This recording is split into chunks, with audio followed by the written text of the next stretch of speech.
கத்திக்குத்துக்கு ஆளான கிண்டி மருத்துவமனை மருத்துவர் பாலாஜி நலமாக இருப்பதாக அவரது தாய் மற்றும் மனைவி தெரிவித்துள்ளனர். நல்லா இருக்காருங்களா? நல்லா இருக்குமா? அம்மா நல்லா இருக்காருங்களா? அது மட்டும் சொல்லுங்க. நல்லா பேசுனாங்க. நாங்க அங்க வீட்டுக்கு எடுத்தோம். பாட்டிமா நல்லா இருக்காங்களா? ஓகே, உங்ககிட்ட பேசுறாரா? எல்லார்கிட்டயும் பேசுறாங்க. ஓகே. தன்னை நேரில் சந்தித்த குடும்பத்தினருடன் மருத்துவர் பாலாஜி பேசினார்.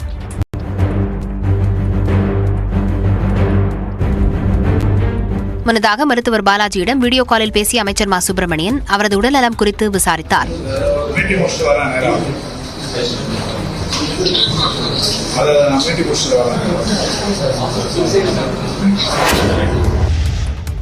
புற்றுநோயால் பாதிக்கப்பட்டுள்ள தன் மீதான பாசத்தினாலேயே மருத்துவரை மகன் விக்னேஷ் தாக்கியிருக்கக்கூடும் என விக்னேஷின் தாய் பிரேமா தெரிவித்தார். இது தொடர்பாக நியூஸ் 18க்கு பிரத்யேக பேட்டியளித்த அவர் தனது மகனுக்கு இதய பாதிப்பு மற்றும் வலிப்பு நோய் இருப்பதாகவும் உருக்கமாக தெரிவித்தார். ஒரு தாய் மேல இருக்கிற பாசம், அதுவும் இந்த 10 நாளா நான் பட்ட கஷ்டம் கண்ணுக்கு நேரம் அவன் இருந்து பார்த்தான். ராவும் பகலுமா அவன் தான் பார்த்தான். பணம் இல்லாத காரணத்தினால்தான் அரசு மருத்துவமனை வந்ததாகவும் ஆனால் அளவுக்கு மீறி கீமோதெரபி சிகிச்சை வழங்கியதாகவும் பிரேமா தெரிவித்தார். அந்த ஒரு டாக்டர் தான் எனக்கு குறை. ஆஸ்பத்திரியில எந்த குறையுமே நான் சொல்ல மாட்டேன். சிஸ்டருங்களாம் அவ்வளவு தங்கா மாதிரி பாத்துப்பா. அங்க இருந்து வந்து பிரேமா சாப்பிட்டியா அவ்வளவு அன்பா கேட்பாங்க. யாருமே ஞாபகம் வச்சுன்னு இருக்க மாட்டாங்க. எல்லா சிஸ்டருமே கேட்பாங்க, பிரேமா என்ன சாப்பிட்டேன், நான் சாப்பிடுறத குடுகுடுன்னு ஓடி வந்து பார்ப்பாங்க. ஜீர்ணிப்பு தன்மை அவர்தான் சாப்பிடுறியா, என்ன பண்ற ஏது பண்றேன்னு கேட்பாங்க. நான் ஆஸ்பத்திரியும் குறை சொல்லல, சிஸ்டருங்களையும் குறை சொல்லல. ஒரே டாக்டர் இவரு பண்ண தப்ப எனக்கு இது இருக்குது சொல்லிருந்து போடாம இருந்தானா இன்னைக்கு இந்த நிலைமை எனக்கு கிடையாது. தனது மருத்துவ ஆவணங்களை காவல்துறையினர் வந்து பெற்றுச் சென்றதாகவும் பிரேமா தெரிவித்தார். மருத்துவர் பாலாஜி மீதான தாக்குதல் அதிர்ச்சி அளிப்பதாக ஆளுநர் RN ரவி தெரிவித்துள்ளார். மருத்துவர்களுக்கு எதிரான எந்தவொரு வன்முறையும் முற்றிலும் ஏற்றுக்கொள்ள முடியாதது என்றும் மருத்துவர்கள் மற்றும் சுகாதாரத்துறையினரின் பாதுகாப்பை உறுதிப்படுத்த அவசர மற்றும் உடனடி நடவடிக்கைகள் அவசியம் எனவும் ஆளுநர் கூறியுள்ளார். கிண்டி உயர் சிறப்பு மருத்துவமனை மருத்துவரை நோயாளியின் குடும்ப உறுப்பினர் ஒருவர் கத்தியால் குத்திய சம்பவம் அதிர்ச்சி அளிப்பதாக முதலமைச்சர் மு க ஸ்டாலின் தெரிவித்துள்ளார். மருத்துவர் பாலாஜிக்கு தேவையான அனைத்து சிகிச்சைகளையும் அளித்திடவும் இச்சம்பவம் குறித்து விரிவான விசாரணை நடத்திடவும் உத்தரவிட்டுள்ளதாக தனது எக்ஸ் தட பதிவில் அவர் குறிப்பிட்டுள்ளார். இதுபோன்ற சம்பவங்கள் எதிர்காலத்தில் நிகழாமல் தடுக்க அனைத்து நடவடிக்கைகளையும் அரசு மேற்கொள்ளும் என்று முதலமைச்சர் மு க ஸ்டாலின் உறுதியளித்துள்ளார். சென்னை கிண்டி அரசு மருத்துவமனையில் மருத்துவரை பட்டப்பகலில் கத்தியால் குத்திய சம்பவம் அதிர்ச்சி அளிப்பதாக எதிர்க்கட்சித் தலைவர் எடப்பாடி பழனிசாமி தெரிவித்துள்ளார். கத்தியால் குத்தப்பட்டுள்ள மருத்துவர் பாலாஜிக்கு உரிய சிகிச்சை வழங்கவும் அவரை தாக்கியவர்கள் மீது கடுமையான சட்ட நடவடிக்கை எடுக்கவும் அவர் வலியுறுத்தியுள்ளார். ஏற்கனவே கடந்த நவம்பர் 5ஆம் தேதி திருச்சி ESI மருத்துவமனையில் அரசு மருத்துவர் முத்து கார்த்திகேயன் தாக்கப்பட்டதை சுட்டிக்காட்டிய எடப்பாடி பழனிசாமி எந்த இடத்திலும் துடியும் அச்சமின்றி கொடுங்குற்றங்களை செய்யலாம் என்ற அளவிற்கு சட்டம் ஒழுங்கு சீர்குலைந்துள்ளதாக குற்றம் சாட்டியுள்ளார். இந்த நிலையில் கத்திக்குத்திற்கு ஆளான மருத்துவர் பாலாஜியிடம் முதலமைச்சர் மு க ஸ்டாலின் தொலைபேசி மூலம் உடல்நலம் பற்றி கேட்டறிந்தார். ரேஷன் அட்டை வைத்துள்ள தகுதியான மகளிருக்கு மட்டும் மாதம் 1000 ரூபாய் உரிமைத் தொகை வழங்கப்படும் என வருவாய்த்துறை அமைச்சர் KKSSR ராமச்சந்திரன் தெரிவித்துள்ளார். கடந்த ஆண்டு முதல் தமிழ்நாட்டில் ரேஷன் அட்டைகளில் பெயர் இடம்பெற்றுள்ள தகுதியான மகளிருக்கு மாதந்தோறும் 1000 ரூபாய் உரிமைத் தொகையை மாநில அரசு வழங்கி வருகிறது. இதில் 1 கோடிக்கும் அதிகமான மகளிர் பலன் பெற்று வருகின்றனர். இதனிடையே விருதுநகர் மாவட்டம் அருப்புக்கோட்டையில் நடைபெற்ற நிகழ்ச்சியில் பேசிய அமைச்சர் KKSSR ராமச்சந்திரன் ரேஷன் அட்டை வைத்துள்ள அனைத்து மகளிருக்கும் உரிமைத் தொகை வழங்கப்படும் என கூறியதாக தகவல் வெளியானது.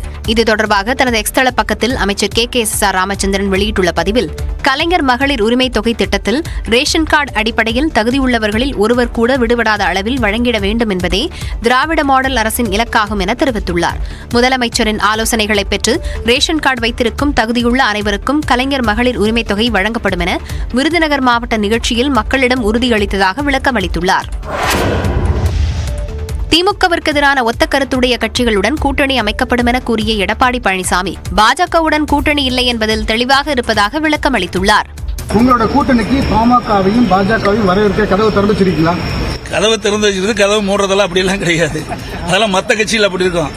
அதிமுக பொறுத்த வரைக்கும் ஒத்த கருத்துடைய கட்சிகள்லாம் இன்றைக்கு ஒன்று சேர்ந்து இந்த லஞ்ச லாவணியமுள்ள இந்த அரசை மக்களோட ஆட்சியை அகற்ற வேண்டும் என்பதுதான் எங்களுடைய நிலைப்பாடு.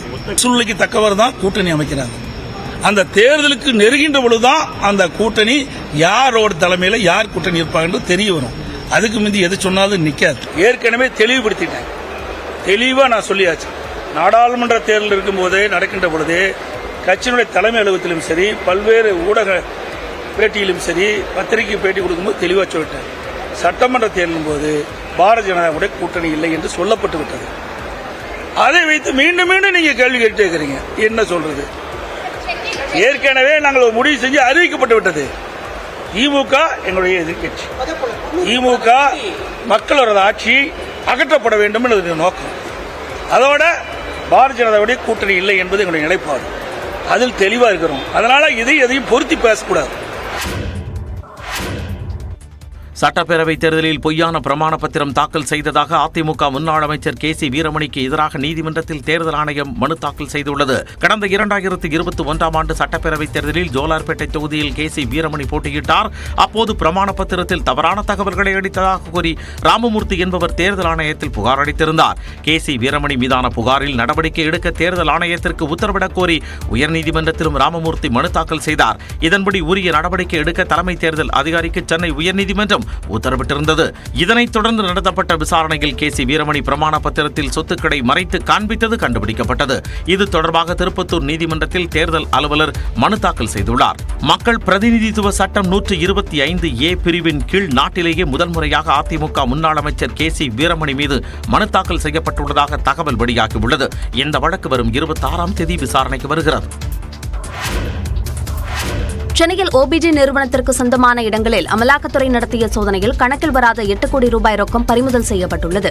சூரிய மின் தகடுகள் மற்றும் காற்றாலை மின் உற்பத்திக்கு தேவையான எந்திரங்களை தயாரித்து வெளிநாடுகளுக்கு ஏற்றுமதி செய்து வரும் OBG நிறுவனம் சட்டவிரோத பண பரிமாற்றத்தில் ஈடுபட்டதாக புகார் எழுந்தது. இதனைத் தொடர்ந்து சென்னையில் உள்ள அந்த நிறுவனத்தின் இயக்குநர்கள் வீடு, அலுவலகங்களில் அமலாக்கத்துறையினர் கடந்த 11 மற்றும் 12ஆம் தேதிகளில் சோதனையில் ஈடுபட்டனர். இதேபோன்று செங்கல்பட்டு, திருவள்ளூர் உட்பட 10க்கும் மேற்பட்ட இடங்களில் சோதனை நடத்தப்பட்டது.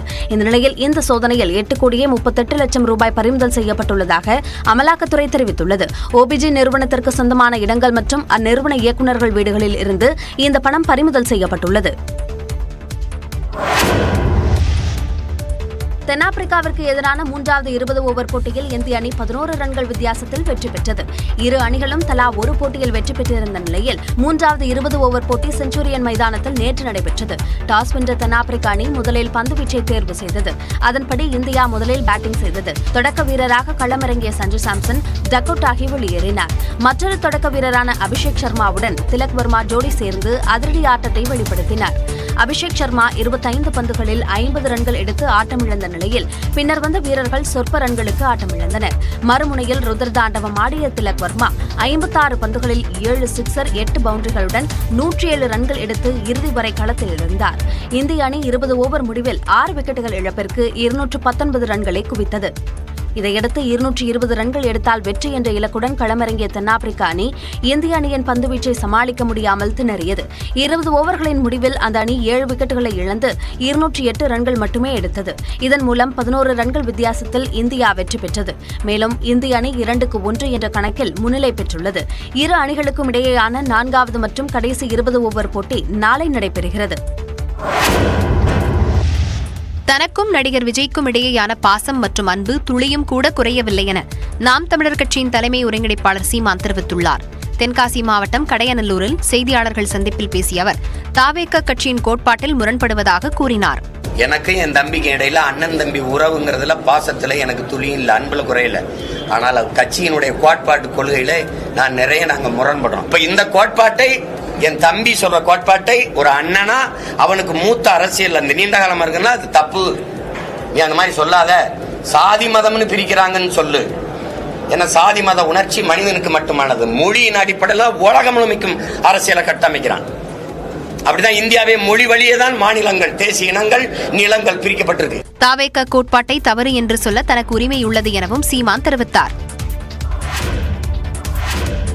தெலுங்கர்கள் குறித்து அவதூறாக பேசிய விவகாரத்தில் முன்ஜாமீன் கோரி நடிகை கஸ்தூரி தாக்கல் செய்த மனு மீது இன்று காலை 10:30 மணிக்கு உயர்நீதிமன்ற மதுரை கிளை தீர்ப்பளிக்கிறது.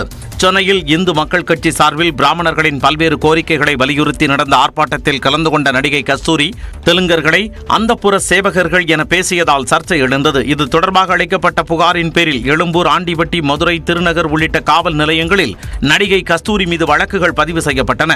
மேலும் சம்மன் அனுப்பிய நிலையில் நடிகை கஸ்தூரி தலைமறைவானார். தெரிவித்துள்ளார். இந்நிலையில் மதுரை அருகே உள்ள திருநகர் காவல் நிலையத்தில் பதிவு செய்த வழக்கில் முன்ஜாமீன் கோரி உயர்நீதிமன்ற மதுரை கிளையில் அவர் மனு தாக்கல் செய்தார்.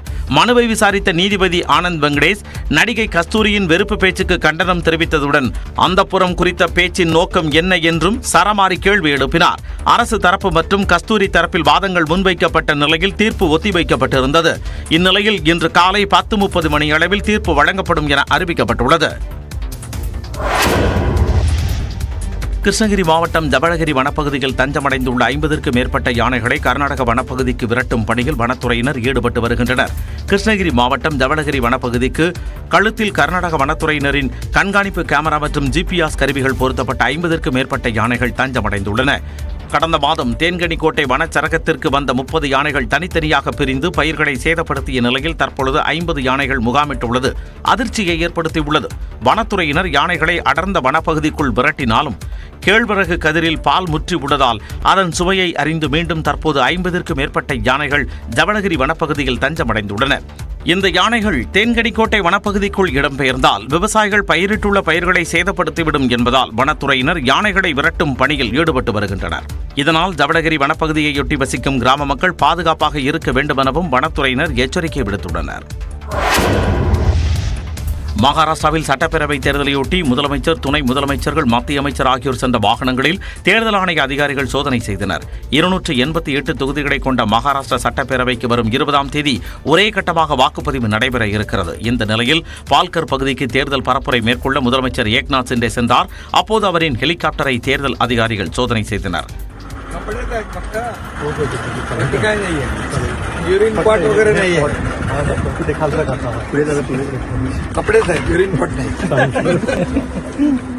கடோல் தொகுதிக்கு பரப்புரைக்கு சென்ற துணை முதலமைச்சர் தேவேந்திர பட்னாவிஸ் ஹெலிகாப்டரில் இருந்து இறங்கிய நிலையில் அவருடன் கொண்டுவரப்பட்ட பைகளை தேர்தல் அதிகாரிகள் சோதித்தனர். தேர்தல் பரப்புரைக்காக சென்ற மற்றொரு துணை முதலமைச்சரும் தேசியவாத காங்கிரஸ் தலைவருமான அஜித் பவார் சென்ற ஹெலிகாப்டர் மற்றும் அவருடன் கொண்டு செல்லப்பட்ட பைகளை அதிகாரிகள் சோதனை செய்தனர். இதேபோல மத்திய அமைச்சர் ராம்தாஸ் அத்வாலேவும் புனேவில் ஹெலிகாப்டரில் சென்று பரப்புரை செய்ய முற்பட்டார். அவர் சென்ற ஹெலிகாப்டரையும் அதிகாரிகள் சோதனை செய்தனர்.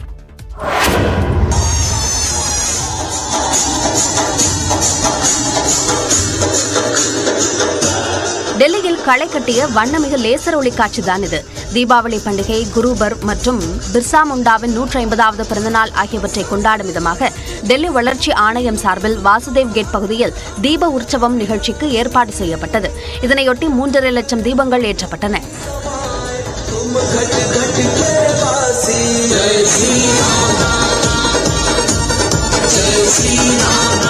தொடர்ந்து வண்ணமிகு லேசர் ஒளி காட்சி களை கட்டியது. இதனை துணைநிலை ஆளுநர் VK சக்சேனா உட்பட பல்லாயிரக்கணக்கானோர் கண்டு ரசித்தனர்.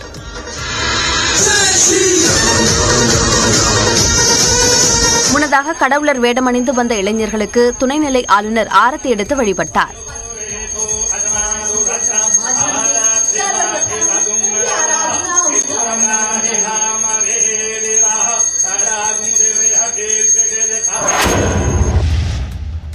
அமெரிக்க அதிபராக தேர்ந்தெடுக்கப்பட்டுள்ள டொனால்டு டிரம்பை வெள்ளை மாளிகைக்கு அழைத்த அதிகார பரிமாற்றம் குறித்து அதிபர் ஜோ பைடன் ஆலோசித்த காட்சிகள்தான் இவை.